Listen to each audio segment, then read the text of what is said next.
देश भर में वैक्सीनेशन। आप और हम आसान समझ रहे होंगे, मगर सरकार समझती है कि मुश्किलें क्या हैं। सरकार जानती है कैसी समस्याएं आएंगी और उन्हीं समस्याओं के समाधान के लिए प्रधानमंत्री ने मुख्यमंत्रियों के साथ बैठक की और पूरा प्लान सेट किया। नमस्कार, मैं हूं दिनेश गौतम। हमारे बेहद खास शोआड़ी में आप सबका स्वागत है। 16 जनवरी शुभ तारीख होगी और इस रोज से ही भारत से कोरोना वायरस की विदाई शुरू हो जाएगी। ऐसी संभावनाएं हैं कि इस साल के अंत तक पूरे भारतवर्ष के लोगों का टीकाकरण हो जाए। मगर वैक्सीनेशन को लेकर क्या प्लानिंग है, कैसे लगेगा, किसे लगेगा, कब लगेगा, लगाने का तरीका क्या होगा, ये सारी जानकारी आज हम आपको देंगे। आपके मन के हर सवाल का जवाब TV9 भारतवर्ष पर मिलेगा। साथ ही हमारे साथ डॉक्टर्स का एक खास पैनल होगा जो इस वैक्सीनेशन मुहिम का हिस्सा भी हैं। साथ ही वो रिसर्चर्स जिन्होंने वैक्सीन बनाने वाली कंपनी से जुड़कर काम किया है। लेकिन सबसे पहले ये बड़ी खबर आपको दिखा देते हैं। वैक्सीनेशन पर चर्चा के बाद मोदी का बड़ा बयान, दुनिया भर में भारत के लिए गौरव की बात। कहा प्रधानमंत्री ने, हमारी वैक्सीन दुनिया में सबसे किफायती, सबसे कॉस्ट इफेक्टिव। कहा प्रधानमंत्री नरेंद्र मोदी ने। 4 और कोरोना वैक्सीन पर काम जारी है। कहा गया कोरोना संकट में एकजुटता से काम की तारीफ की, किस तरीके से एकजुट होकर देश ने काम किया है उसकी तारीफ की। और कहा कि हम जिस वैक्सीन को लेकर आए, हमारी दोनों वैक्सीन बेहद कॉस्ट इफेक्टिव हैं। 4 और वैक्सीन ऐसी हैं जिनकी तरफ देश देख रहा है। प्रधानमंत्री नरेंद्र मोदी ने देश के मुख्यमंत्रियों के साथ बैठक की। ये मेहनत टास्क है। 33 राज्य और केंद्र शासित प्रदेश, उनके 615 जिले, 4985 वैक्सीनेशन सेंटर्स, जिसमें करोड़ों लोगों को टीका लगाया जाना है और इसमें लाखों लोग दिन रात परिश्रम कर रहे होंगे। जाहिर है उससे पहले, उसके बीच में और उसके बाद इन तमाम चीजों का देखा जाना, उसका रिव्यू और देश को संबोधित करना आवश्यक है। तमाम प्रधानमंत्रियों के साथ, तमाम मुख्यमंत्रियों के साथ प्रधानमंत्री की यह बैठक यही कहती है कि इस मेहनत टास्क में कोऑर्डिनेशन की जो कवायद है वो शुरू हो गई है और देशवासियों को आश्वस्त करने का काम भी।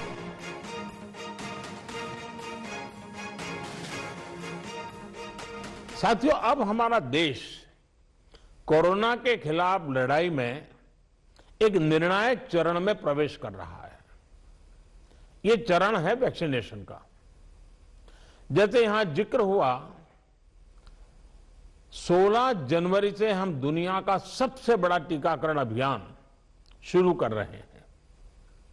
यह हम सभी के लिए गौरव की बात है कि जिन 2 वैक्सीन को इमरजेंसी यूज ऑथराइजेशन दिया गया है, वो दोनों ही मेड इन इंडिया है।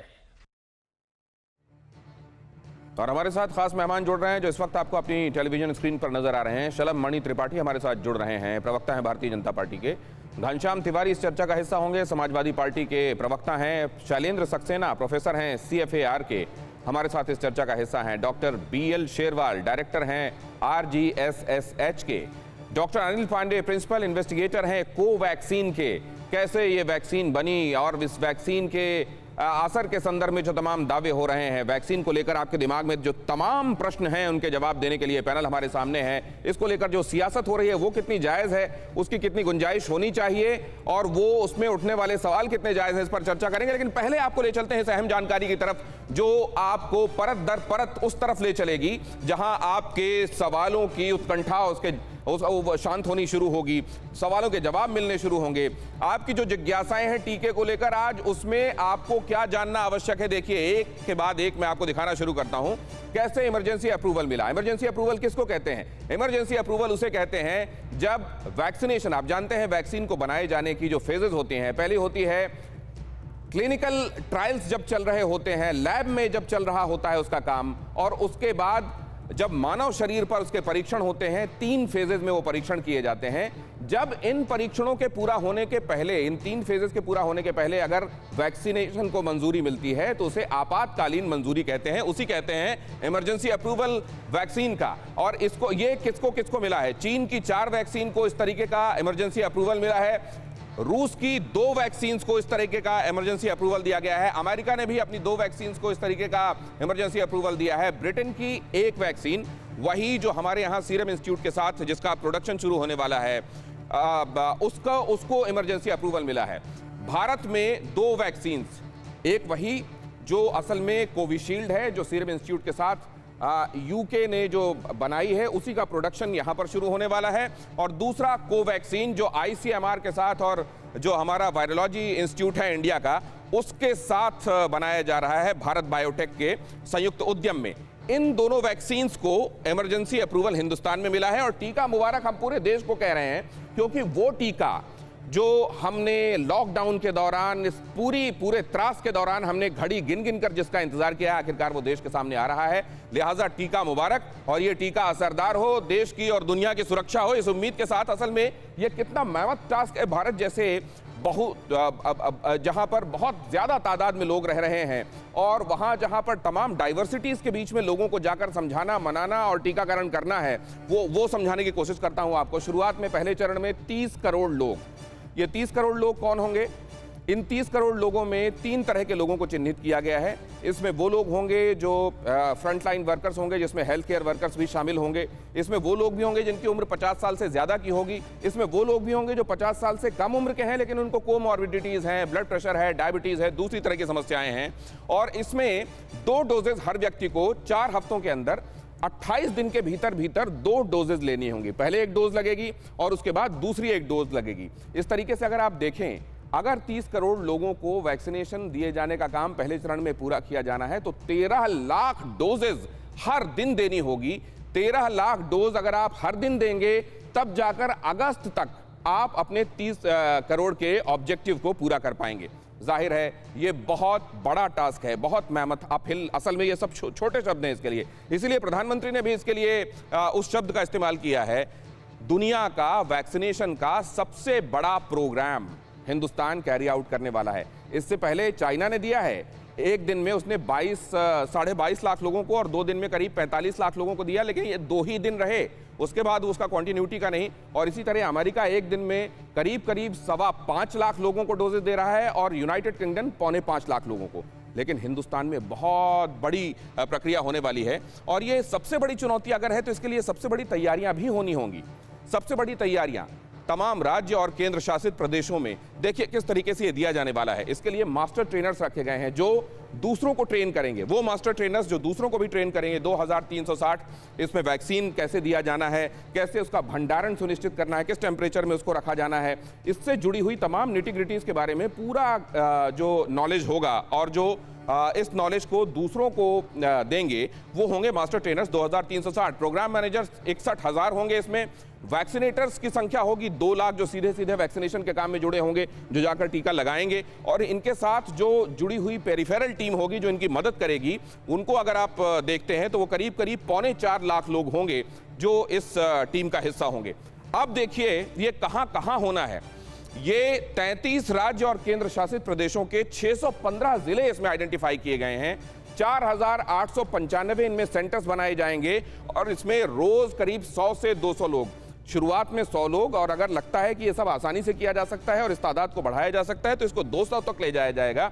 मतलब 4,985 जो सेंटर्स हैं उसमें हर रोज करीब 100 से 200 लोगों को ये टीका दिया जाएगा। इस तरीके से पूरे देश भर में एक दिन में 13 लाख लोगों को दिया जाएगा और अगस्त तक जब इसको ले जाया जाएगा तो वो संख्या 30 करोड़ के आसपास होगी। 0.75% देश की जीडीपी का। अगर लागत के संदर्भ में जब मैं आपको आगे जानकारी दूंगा तो आप ये भी देखेंगे इसमें खर्च कितना आने वाला है, लागत कितनी है, खर्च कितना आने वाला है। लेकिन सबसे पहले ये कि ये कितनी बड़ी एक्सरसाइज है और इसे जब पूरा किया जाएगा वाकई देश के हर व्यक्ति को ये सुनिश्चित करना चाहिए, बेशक वो सीधे सीधे इससे जुड़ा हुआ नहीं हो, लेकिन जब देश इतनी बड़ी चुनौती से लड़ रहा हो तो हर एक आदमी की प्रत्यक्ष परोक्ष क्या भूमिका हो सकती है, उसको कैसे सुनिश्चित किया जा सकता है, वो हमें देखना होगा। शलभ मणि त्रिपाठी के साथ मैं बातचीत की शुरुआत करना चाहता था लेकिन अभी उनसे हमारा संपर्क नहीं, लिहाजा मैं तिवारी जी के पास जाना चाहता हूं, समाजवादी पार्टी के। तिवारी जी, ये बहुत मेहनत, बहुत बड़ा टास्क है, आप इसको किस तरीके से देख रहे हैं? बाद में मैं आऊंगा पार्टी ने क्या कहा, क्या समझा, लेकिन आप किस तरीके से देख रहे हैं? हम इसे बिल्कुल विज्ञान के नजरिए से देख रहे हैं और प्रोसेस के नजरिए से देख रहे हैं। आज के अखबार में कुछ आंकड़े हैं, जैसे उत्तर प्रदेश में मात्र 1308 कोल्ड चेन है। अभी देश में जिसकी रिक्वायरमेंट है करीब 29,000 कोल्ड चेन की रिक्वायरमेंट है। आपने ट्रेनिंग की बात की, आप ये बताइए कि सरकार ने किस पटल पर किसी भी ट्रेनिंग प्लेटफॉर्म का जिक्र किया है जिसके माध्यम से ट्रेन किया जा रहा है। वैक्सीन में एक एडवर्स इवेंट होता है। आप बताइए सरकार ने किस पटल पर कहा है कि हम एडवर्स इवेंट रिपोर्ट करेंगे, उसका क्या क्या तरीका होगा और कब रिपोर्ट किया जाएगा। जहां तक राज्यों की बात कर लीजिए तो आज ही का अखबार है मेरे सामने, अनेक राज्यों ने कहा है कि जब तक, जैसे कोवैक्सीन है, छत्तीसगढ़ ने कहा है, पंजाब ने कहा है कि जब तक ट्रायल्स पूरे नहीं हो जाते तब तक कोवैक्सीन का इस्तेमाल नहीं करेंगे। तो ये सरकार को एक मैच्योर और विश्वसनीय रवैया दिखाना पड़ेगा, जो सरकार दिखा नहीं रही है। सिर्फ बड़ी बड़ी बातें, प्रधानमंत्री जी अब तक 7 साल में नाम बड़े और दर्शन छोटे के अनेक उदाहरण दे चुके हैं। गवर्नमेंट को अगर डिपार्टमेंटल ट्रेनिंग भी देनी है तो वो जन सामान्य को जा के बताए कि हमने किस तरीके से ट्रेनिंग दी है। अगर टीकाकरण के बारे में भी डिपार्टमेंटल ट्रेनिंग्स हो रही हैं तो जाके जनता को बताए कि ट्रेनिंग किस तरीके से हो रही है। दूसरा, आपने ये कहा कि अगर कहीं पर अगर कुछ एडवर्स देखा जाता है तो जहां तक मेरी जानकारी है कोविन एप्लीकेशन जो होगी उसमें एडवर्स अगर सिचुएशन कोई होती है तो इसको रिपोर्ट करने के लिए भी प्रोविजन बनाया गया है। लेकिन ज्यादा अच्छे से बता पाएंगे शलभ मणि त्रिपाठी, अगर उनको मेरी आवाज आ रही है। शलभ मणि त्रिपाठी, कहा यह जा रहा है कि इतनी बड़ी प्रक्रिया को अगर किया जाएगा, पूर्ण किया जाएगा, उसमें कहा जा रहा है लोगों को ट्रेन किया गया है, ट्रेनिंग के संदर्भ में पारदर्शिता नहीं है, लोग इसको लेकर संशय में है और संदेह में है। देखिए, माननीय प्रधानमंत्री जी के नेतृत्व में भारत ने कोविड की लड़ाई बहुत वीरता से लड़ी, बहुत बहादुरी से लड़ी और हम दुनिया के तमाम देशों के मुकाबले हमने एक माइलस्टोन स्थापित किया। आज जब कोरोना से लड़ने की बात चल रही थी, आप आंकड़ों को देखिए, भारत बहुत आगे है, बहुत बेहतर स्थिति में है। आज दुनिया के तमाम मुल्क जो अपने आप को बहुत ही विकसित मानते थे, आज भारत से पीछे छूट चुके हैं। और तमाम ऐसे लोग जब ये सवाल उठाते थे कि साहब अब वैक्सीन कब आएगी, वैक्सीन कब आएगी, तो आज हम सबको इस बात को लेकर गर्व की अनुभूति होती है और होनी भी चाहिए कि भारत उन देशों में शुमार हुआ है जिसने सबसे पहले अपनी स्वदेशी वैक्सीन बनाई है। प्रधानमंत्री जी के नेतृत्व में आप देखिए जो काम हुआ है उसकी WHO ने तारीफ की है, दुनिया के तमाम देशों ने तारीफ की है। ये बात अलग है कि कुछ लोग इस विषय पर भी, जो कि एक राष्ट्रीय आपदा का विषय था, एक वैश्विक आपदा का विषय था, उस पर भी राजनीति करते हैं, सियासत करते हैं। पर उनके बारे में मैं एक बहुत महत्वपूर्ण डिबेट को जाया नहीं करना चाहूंगा, क्योंकि ऐसे लोगों को देश पहचानता है, प्रदेश पहचानता है। हम कोविड की लड़ाई बहुत बहादुरी से लड़े हैं। प्रधानमंत्री जी के नेतृत्व में, प्रधानमंत्री जी के मार्गदर्शन में भारत ने बहुत एक शानदार एक मील का पत्थर स्थापित किया। और मुझे लगता है कि जो वैक्सीनेशन का काम शुरू होने जा रहा है, जो शुभ मंगल टीका का काम शुरू होने जा रहा है, हमारा देश इसमें भी एक मील का पत्थर स्थापित करेगा। पूरी दुनिया को एक संदेश जाएगा, पूरी दुनिया के सामने एक सर्वोत्तम उदाहरण प्रधानमंत्री जी के नेतृत्व में हम तो आप ये कह रहे हैं कि शुभ मंगल टीका है, तमाम एहतियात बरती गई है, जिनको सियासत इसमें भी देखनी है वो अपना काम कर रहे हैं, दुनिया इनको पहचान रही है। बहुत संक्षिप्त जवाब चाहूंगा, बाकी मेहमानों के पास जा रहा हूं। घनश्याम तिवारी जी, कोवैक्सीन है या जो वैक्सीनेशन का कार्यक्रम है, उसको अगर किसी ने राजनीतिक स्वरूप दिया तो देश ने देखा है कि बिहार के चुनाव में किस तरीके से एक पार्टी ने उसे घोषणा पत्र में लिखा, जब उस पार्टी का ओर छोर नहीं था वैक्सीनेशन को। आज के अखबारों में केरल के स्वास्थ्य मंत्री का इंटरव्यू है, दिल्ली के स्वास्थ्य मंत्री का इंटरव्यू है। शलभ मणि त्रिपाठी जी से पूछता हूं, भारत के स्वास्थ्य मंत्री कहां हैं? उत्तर प्रदेश के स्वास्थ्य मंत्री कहां हैं? भारतीय जनता पार्टी के किस राज्य के किस स्वास्थ्य मंत्री ने प्रेस कॉन्फ्रेंस करके कहा है ये एडवर्स इवेंट्स रिपोर्टिंग का प्रोटोकॉल है, इस प्लेटफॉर्म के माध्यम से हमने अपने हेल्थ वर्कर्स को ट्रेनिंग दी है और इस तरीके से एक और सवाल उठा दिया है तो जवाब लिए बगैर आगे बढ़ना ठीक नहीं होगा। शलभ मणि त्रिपाठी, जल्दी से। देखिए, ये वो लोग हैं जिनको टेबलेट कैसे बनती है, सामान्य बुखार की टेबलेट कैसे बनती है, वो भी इनको पता नहीं है। लेकिन अपना इनको जो समाजवादी पार्टी का जो गूगल सेंटर है, उसमें ये बैठ के बताते हैं कि ये वैक्सीन भी कौन सी जाति की है, कौन सी धर्म की है, कौन से दल की है। तो ऐसे लोगों की तो सोच पर तरस आता है। और हमें नहीं, पूरे देश को, पूरी दुनिया इन पर हंस रही है, पूरी दुनिया इनका मजाक उड़ा रही है कि कैसे लोग हैं ये वैक्सीनेशन को लेके ऐसे अनपढ़ों जैसी बातें कर रहे हैं कि साहब मत लगवाइए, आप लगाइएगा तो आपका रंग भगवा हो जाएगा। इस तरह की बातें करने वाले लोग हैं, तो इनकी आलोचनाओं का हम चलिए ठीक है। अब मैं चलता हूं शैलेंद्र सक्सेना साहब जा रहे हैं और आगे लेके जाएंगे। शैलेंद्र सक्सेना साहब, ये जायज है, ये भी असल में प्रोसीजर का हिस्सा है, इसको भी प्रक्रिया का हिस्सा मानना चाहिए क्या, ये उठते हुए सवालों को, उठते हुए संशयों को, या आपको लगता है ये वाकई प्योर पॉलिटिक्स है? देखिए, जब भी कोई राष्ट्रीय आपदा आती है, मैं एक मेडिकल साइंसेस के एक्सपर्ट की तरह पे यहाँ पे हूँ, किसी एक पार्टी को लिए मैं कोई ऐसा नहीं, मैं ये समझना चाह रहा हूँ मेरे सारे एक आदमी के दिल दिमाग में अगर कोई सवाल उठ रहा है तो उसको प्रोसेस मानते हैं आप, या वो असल में किसी के बहकावे की वजह से सवाल आ रहा है? जब हम हॉस्पिटल में काम करते हैं तो हमारे लिए एक पेशेंट होता है, ना वो कोई पैथी होती है, ना ही वहाँ पे कोई मज़हब के हिसाब से हम ट्रीटमेंट करते हैं। तो हम किसी धर्म या संप्रदाय या पर्टिकुलर पार्टी इसके हिसाब से नहीं करते हैं। तो जितने भी अप्रूवल्स जब हम इस तरीके के करते हैं तो वो इस बेसिस पे होते हैं कि फेज़ 1 और फेज़ 2 के डेटा में हमें क्या मिला था।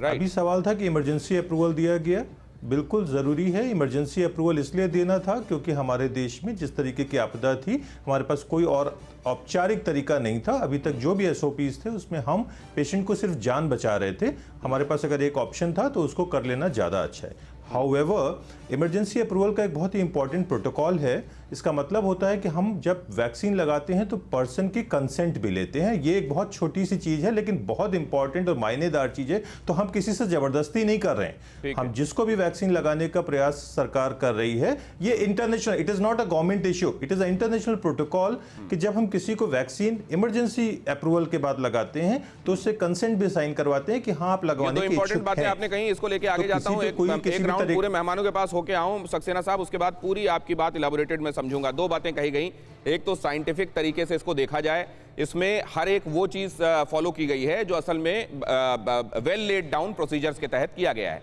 दूसरा, इसमें यह कहा जा रहा है कि अगर आपको लगवाना है तो ये आपके कंसेंट के साथ होगा, आपको वॉलंटियर करना है, आपके साथ जबरदस्ती नहीं होगी। अब मैं इसको लेकर बीएल शेरवाल साहब के पास जाता हूं। बीएल शेरवाल साहब, दो बातें महत्वपूर्ण हैं। रेस्टोरेंट में अगर ऑर्डर दे दिया आपने खाने का, उसके बाद आप किचन में जाके नहीं देखते क्या हो रहा है क्या नहीं हो रहा है, आप भरोसा करते हैं। आप एक बार एयरक्राफ्ट में बैठ गए तो कॉकपिट पर बैठे हुए पायलट पर आप भरोसा करते हैं। यहां ये भरोसा जो है कुछ एक लोग करने के लिए तैयार क्यों नहीं है? इतने बड़े मामले में उनको सियासत क्यों नजर आ रही? नहीं दिनेश जी, देखिए ऐसा है कि बिल्कुल आपने जो एग्जांपल दिए हैं, जैसे प्रोफेसर सक्सेना ने भी बताया, वैक्सीन जिन साइंटिस्ट ने बनाई है, रेगुलेटर जिन्होंने अप्रूवल दी है,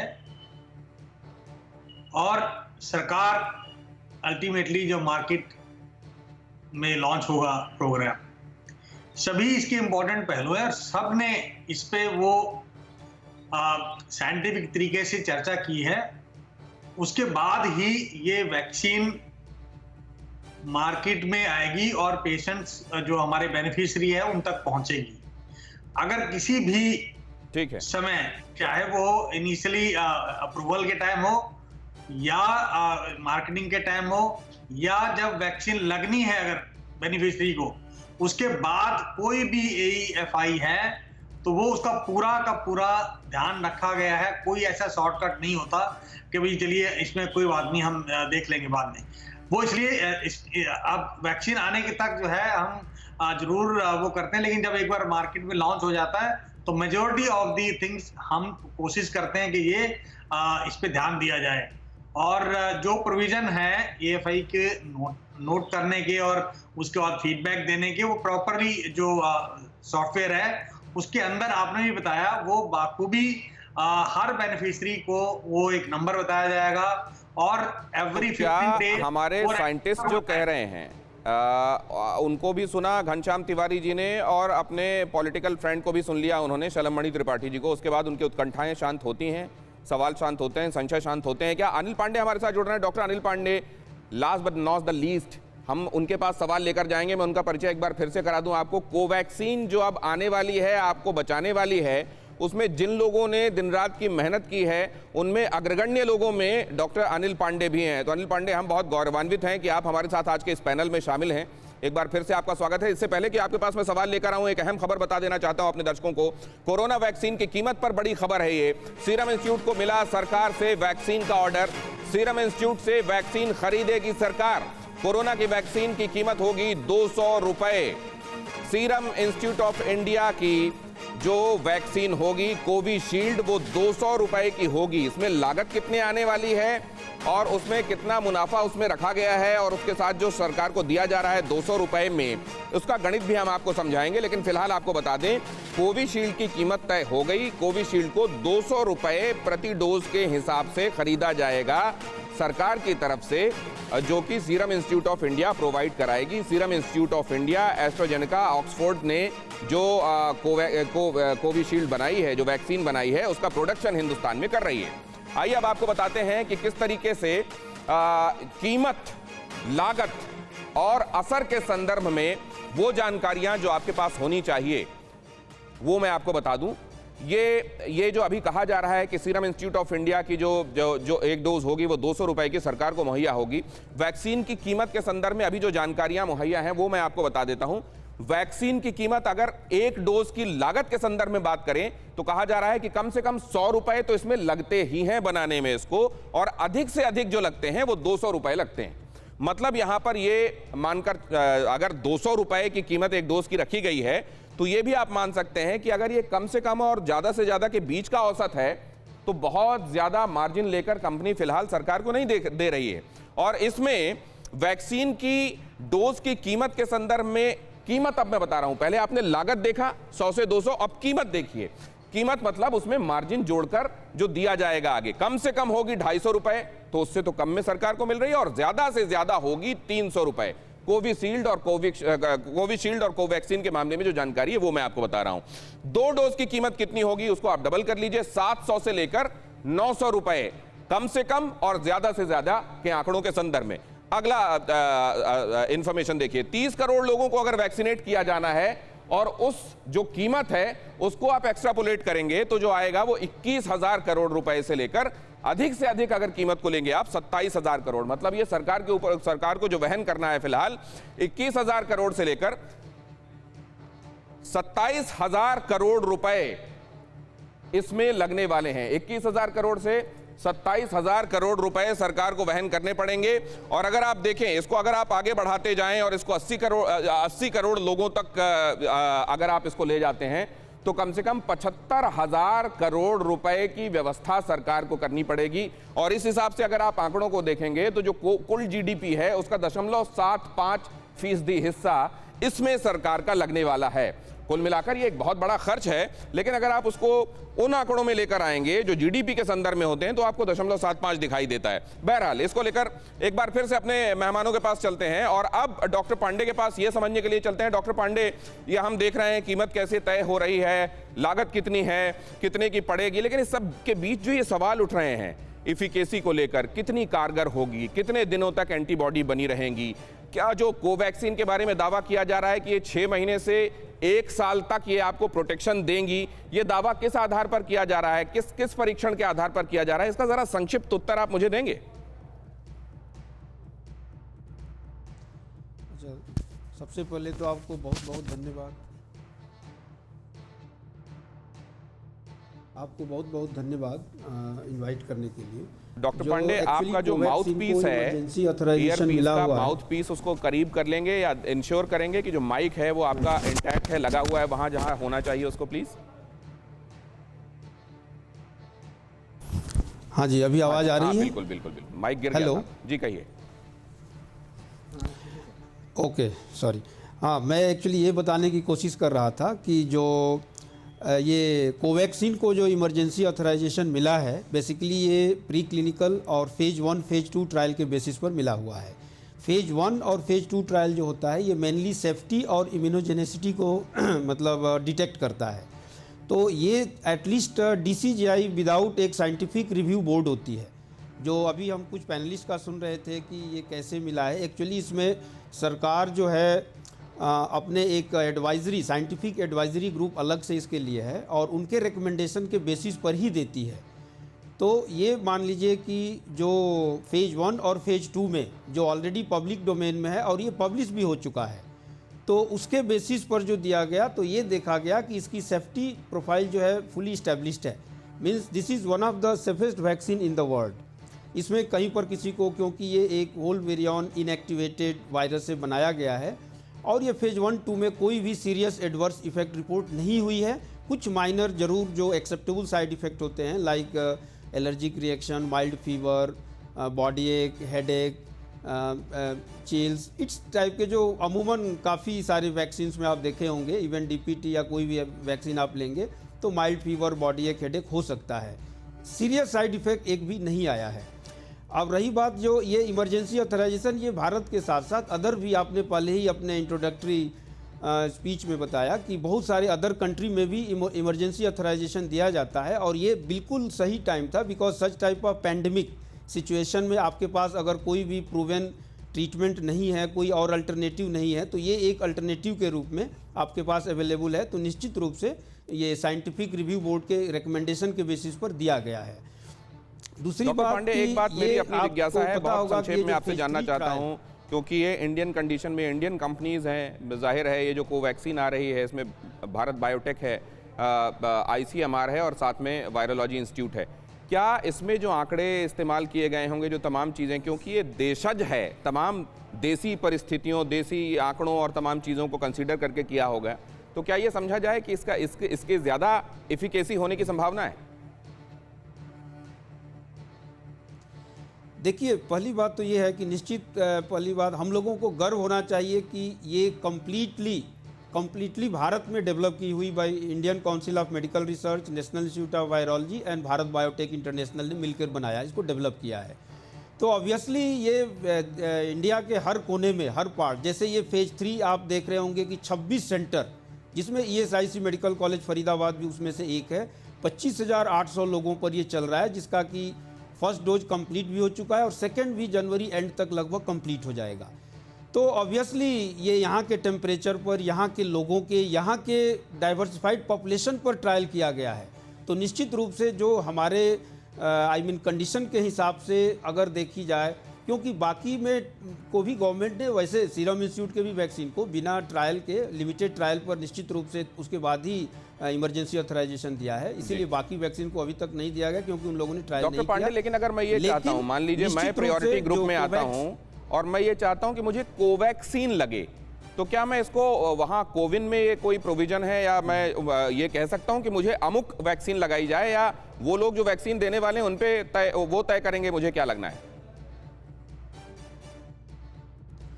देखिए, ये अभी आपको एक पैनलिस्ट ने हमारे बताया ही कि जो भी वैक्सीन लगेगी आपके कॉन्सेंट के बिना नहीं लगेगी, क्योंकि ये इमरजेंसी ऑथराइजेशन है। तो ऑब्वियसली जो उसमें जो आपका अभी ये कोविन में ऑप्शन है कि नहीं इसकी जानकारी, क्योंकि ये अभी शायद इसकी जानकारी भी हम लोगों को दी जाएगी, अभी तक मुझे इसकी जानकारी नहीं है। डॉक्टर शैलेंद्र से मैं ये सवाल ले लेता हूं। डॉक्टर पांडे, मैं आपके पास आता हूं। डॉक्टर शैलेंद्र, क्या इसमें ये प्रोविजन, कंसेंट तो ठीक है कि मेरे कंसेंट के बाद लगेगी मुझको, लेकिन वो कौन सी लगेगी, क्या मैं ये चूज कर सकता हूं?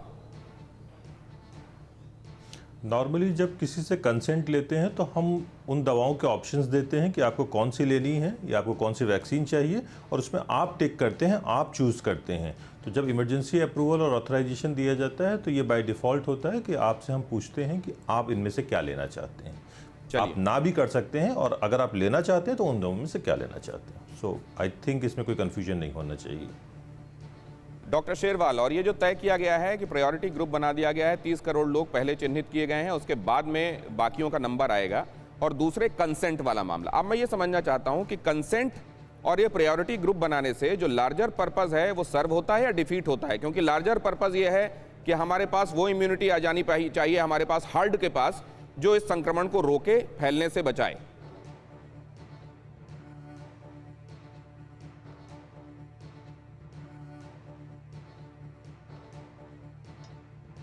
सॉरी दिनेश जी, देखिए ये एक जब हम कहते हैं प्रायोरिटी ग्रुप, तो इसके लिए बहुत जरूरी है कि प्रायोरिटी ग्रुप क्यों बनाया गया।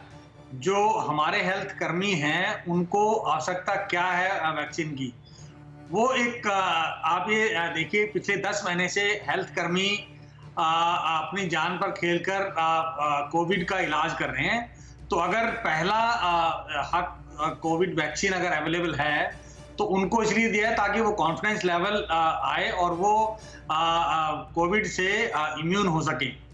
दूसरा, वो लोग जो कोमार्बिड हैं और 50 साल से ऊपर है, यानी कि ससेप्टिबिलिटी ज्यादा है और मॉर्टेलिटी उनमें ज्यादा पाई गई है, तो उनको बचाने के लिए वो एक ग्रुप बनाया गया है। डॉक्टर शेरवाल, इसमें कहीं कोई दो राय नहीं है कि उनको प्रायोरिटी ग्रुप होना चाहिए, वजूहात हमारे सामने स्पष्ट हैं, लेकिन मैं ये जानना चाह रहा हूं कि ये कंसेंट वाला मसला कि मैं लगवाऊंगा कि नहीं, ये मेरे पे है।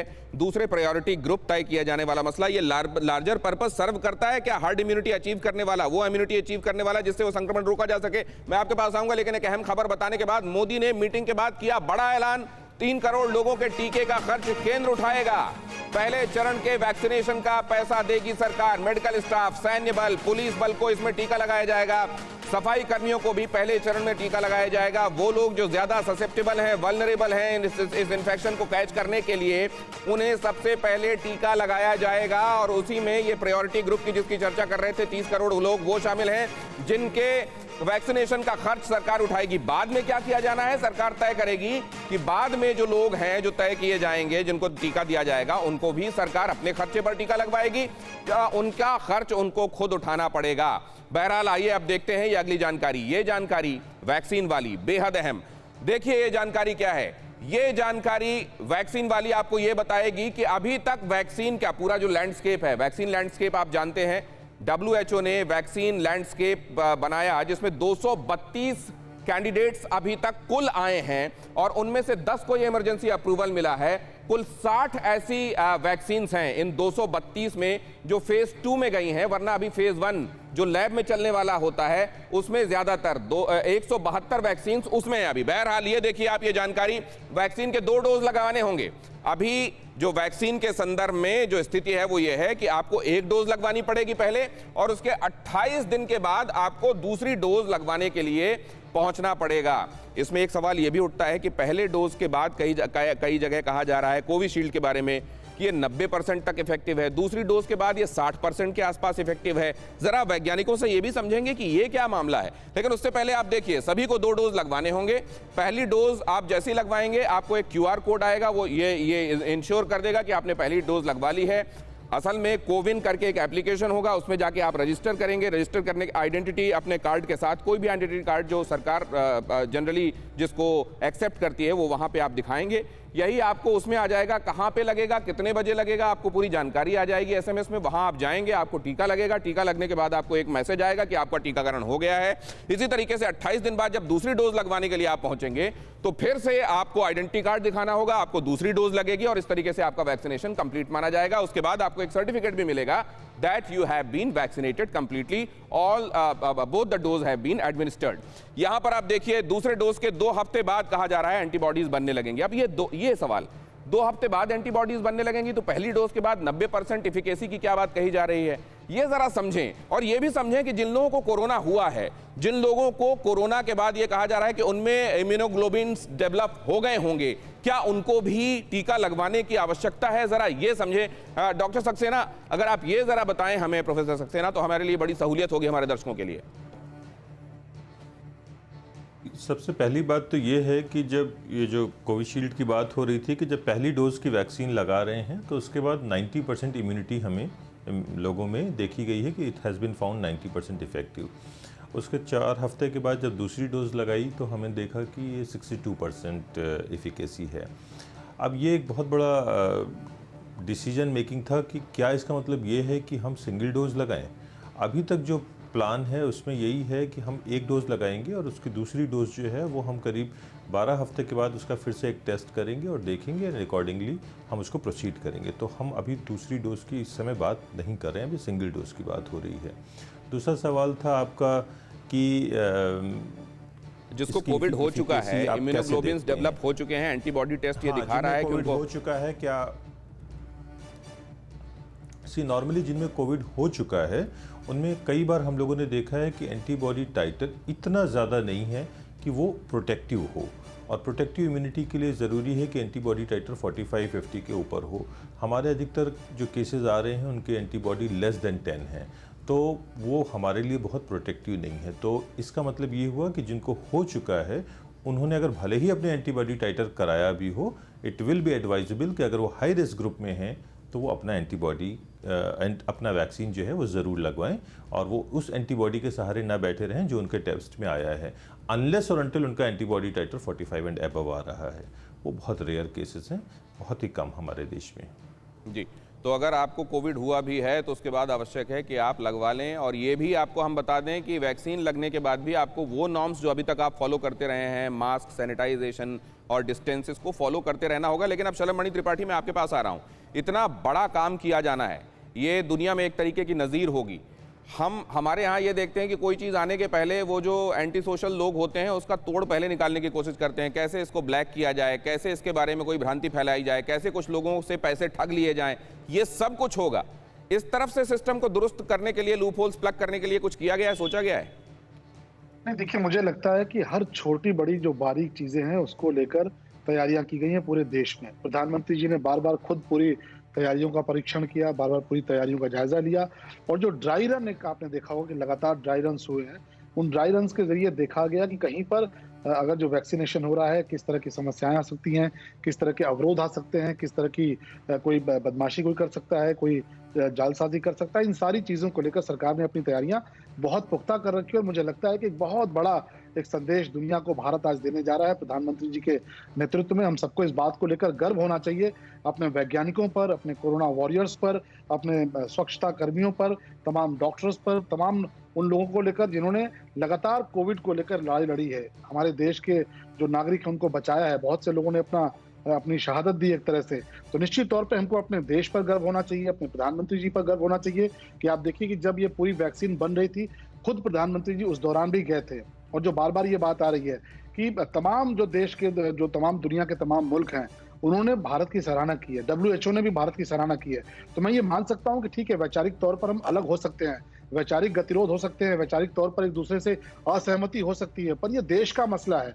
चलिए घनश्याम तिवारी जी से इसका जवाब लेंगे। घनश्याम तिवारी जी, आपके पास मैं आने वाला हूं, लेकिन एक अहम खबर बताने के बाद प्रधानमंत्री नरेंद्र मोदी ने कई संशयों को दूर करने वाली बात भी कही है। उन्होंने किस संदर्भ में क्या अहम बात कही है वो भी सुन लीजिए और उसके बाद हम आगे चलते हैं। टीका लगाने के बाद भी आपको सावधानी बरतना है। टीका लगाने के बाद ये नहीं समझना है आपको कि अब आप फुल प्रूफ हो गए और अब आप एकदम वल्नरेबल नहीं हैं।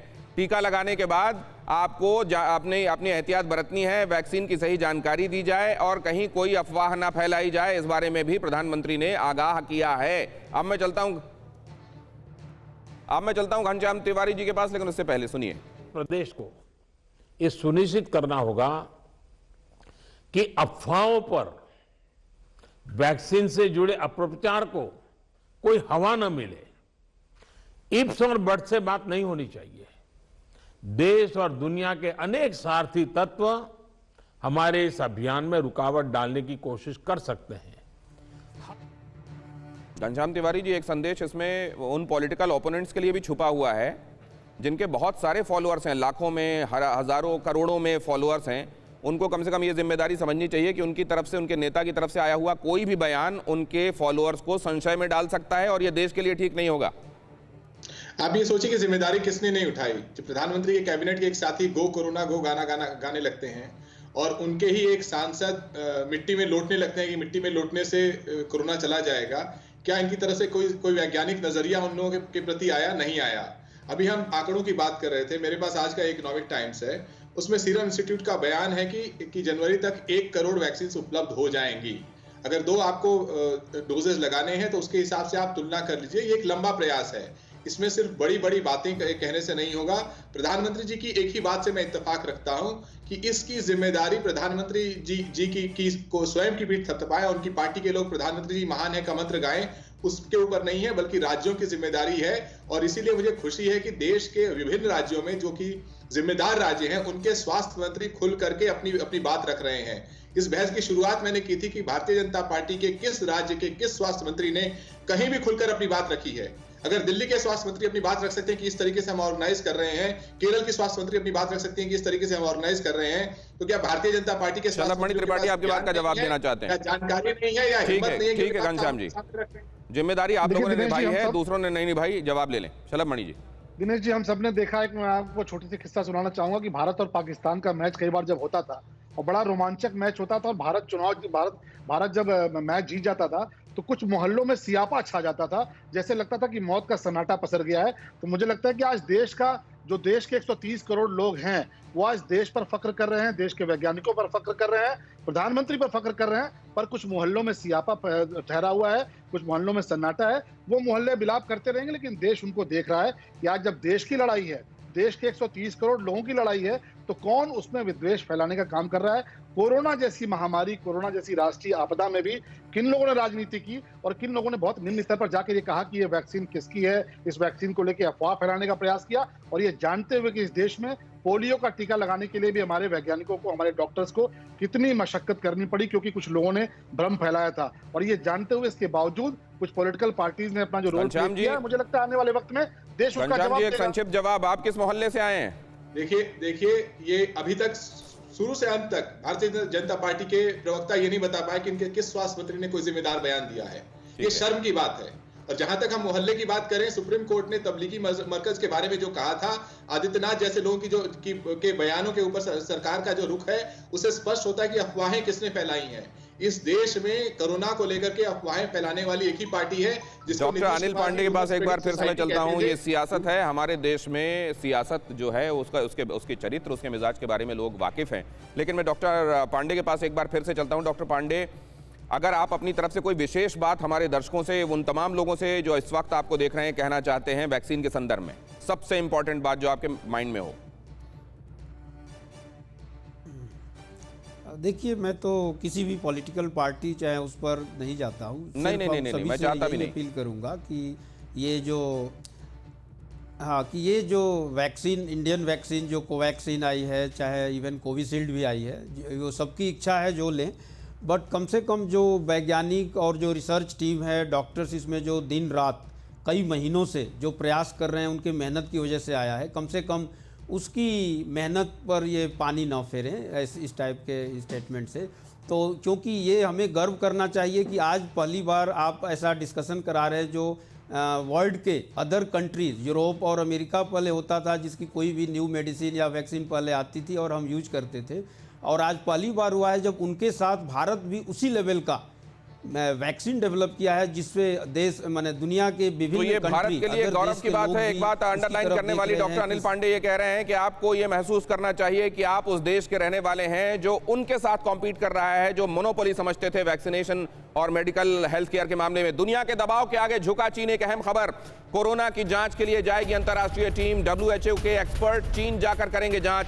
चीन में कोविड-19 के ओरिजिन की करेंगे जांच। लेकिन आपको यह भी पता होना चाहिए कि इसके पहले भी WHO की टीम 2 बार गई है वहां। एक बार तो वुहान गई है और एक बार चीन गई है, लेकिन वहां से उनको खिला पिलाकर, घुमा फिराकर वापस भेज दिया गया था। क्या इस बार वाकई कुछ वहां जाकर निकलेगा, और निकलेगा तो चीन क्या वो मानेगा भी? जरा सक्सेना साहब से ये भी समझ लें। सक्सेना साहब। बिल्कुल, WHO की टीम पहले भी 2 बार वहाँ जा चुकी है। और क्या होता है कि जब हम लोग साइंटिफिक लेवल पे किसी चीज़ या तलाश में निकलते हैं तो कई बार हम जाति, संप्रदाय, धर्म, राष्ट्रीयता, इंटरनेशनल लाइकिंग्स, डिसलाइकिंग्स और हर जगह पे आपके बहुत से दोस्त हैं, बहुत से दुश्मन हैं, इस पे काम नहीं करते हैं। हम एविडेंस बेस्ड मेडिसिन की जब बात करते हैं तो हमारे पास जो हमें सबूत मिलते हैं, रिसर्च के थ्रू आएँ, चाहे वो लैब के थ्रू आएँ, चाहे वो हॉस्पिटल में आएँ, चाहे वो क्लिनिकल ट्रायल्स के थ्रू आएँ, उन पे हम काम करते हैं। तो जो सीक्वेंसेस, जो डेटा हमें वुहान की लैब से मिला, और अगर वो सीक्वेंसेस और वो डेटा हमें जो हमारे जो पैंडेमिक सीक्वेंसेस थे उससे डायरेक्टली नहीं मैच खाएं, तो उसको हम डायरेक्टली ब्लेम नहीं कर सकते हैं। उसको डायरेक्टली ब्लेम नहीं कर सकते, लेकिन सर उसकी हिमाकत देखिए तो उसने तो ये कह दिया था कि हिंदुस्तान से चलकर वहां पहुंचा और वहां पर उसने लोगों को संक्रमित किया। मैं उम्मीद करता हूं ऐसी कोई ढिठाई अब नहीं दिखाई जाएगी। बहुत धन्यवाद आप सभी मेहमानों को मेरे साथ चर्चा में जुड़ने के लिए और अलग अलग पहलुओं से वाकिफ कराने के लिए। हमारे दर्शकों को टीका कोरोना का आ रहा है, मुमकिन है इलाज मुमकिन हो जाए। सियासत में मर्यादा का टीका भी बनेगा क्या? अड़ी में आज इतना ही।